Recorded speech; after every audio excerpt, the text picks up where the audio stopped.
आपण पाहणार आहोत कृषी उत्पन्न बाजार समिती राहता तालुका राहता जिल्हा अहमदनगर येथील कांदा बाजार भाव 9 जुलै 2024 रोजीचे आज राहत्यामध्ये कांदा आवक 6,605 पिशवी आवक होती। बाजारभाव 200 ते 3,300 रुपयापर्यंत बाजारभाव पाहायला मिळाले।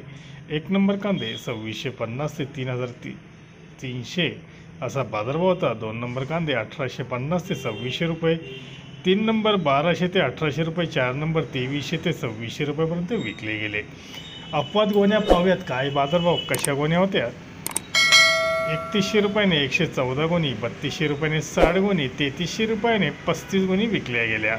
2,900 ते 3,000 या दरम्यान 616 गोणी, 2,800-2,900 दरम्यान 945 गोणी, 2,700-2,800 दरम्यान 1,106 गोणी, 2,600-2,700 दरम्यान 1,076 गोणी, 2,500 ते 2,600 दरम्यान 567 गोणी, 2,400-2,500 दरम्यान 386 गोणी, 2,300-2,400 दरम्यान 2,200-2,300 मध्ये 1,332 गोणी, 2,200-2,200 मध्ये 1,277 गोणी, तर 2,000 ते 2,100 दरम्यान 1,218 गोणी, 1,500 ते 2,000 दरम्यान 2,481 गोणी विकल्या गेल्या। धन्यवाद। व्हिडिओ आवडला शेअर लाईक नक्की करा।